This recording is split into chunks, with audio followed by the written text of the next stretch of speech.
आठवड्याभराच्या बातम्या तुम्ही पाहतच असाल, तुम्हाला काही नव्यानं सांगायला नको. पण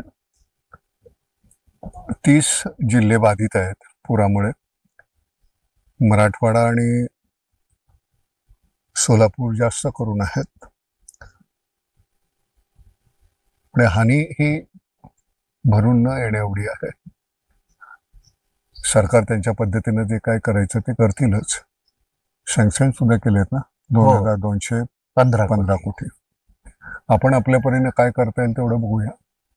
आमच्या माध्यमातून जेवढं करता येईल तेवढं करण्याचा प्रयत्न करतोय. धन्यवाद. तुला काय सांगायचं ते सांग. ह्या म्हणजे मराठवाड्याने कधीही अनुभवला नाही असा अतिवृष्टीचा पाऊस यावर्षी मराठवाडा अनुभवतो आहे आणि त्यामुळे महाराष्ट्रातील जवळपास या अतिवृष्टीमुळे 30 जिल्हे बाधित झालेले आहेत. यामध्ये जवळपास 50 लाख हेक्टरवरचं पिकाचं आणि फळबागांचं नुकसान झालेलं आहे. याशिवाय खूप ठिकाणची जमीन खरवडली गेली आहे. ती नव्याने उभी करणं हे एक मोठं आव्हान आपल्या समोर आहे. दुसरं, पशुधन खूप मोठ्या प्रमाणात बाधित झालेलं आहे. यामध्ये जवळपास हजाराच्या घरात गाई, म्हशी, बैल, 2500च्या घरात बकऱ्या आणि याशिवाय जीवितहानी सुद्धा झालेली आहे. घरांची पडझड मोठ्या प्रमाणात झालेली आहे.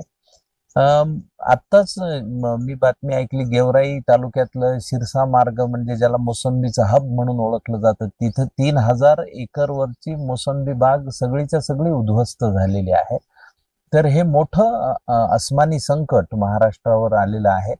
तर सर्व शहरामधील दानशूर व्यक्तींना कळकळीचं आवाहन की या संकटाला एकत्र मिळून सामोरं जाताना आपण सर्वांनी मिळून बळीराजाला आणि ग्रामीण भागातल्या सामान्य नागरिकांना उभारी देऊया आणि जास्तीत जास्त प्रमाणात मदत करूया. कुणीही खचून जाऊ नये आणि यातून अविचार करू नये, हे मात्र कळकळीचं आवाहन नाम फाउंडेशनच्या निमित्तानं करतो.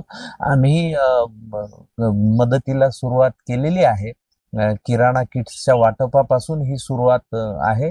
यानंतर आपण रबी हंगामासाठी पुन्हा शेतकऱ्यांना कशी उभारी मिळेल आणि बळीराजा कसा उभा राहील यासाठी एकत्र हातात हात मिळवून काम करूया, असं या निमित्ताने सांगतो. धन्यवाद. कपडे आणि धान्य, टूथपेस्ट, वापरलेली फक्त कुठली गोष्ट पाठवू नका, तेवढी एक विनंती. आपण यांच्यावर उपकार करत नाहीये, ही आपल्यावर ही पाळी नाही आली, त्यांच्यावर आली. त्यामुळे आपण हे करणं फार गरजेचं आहे.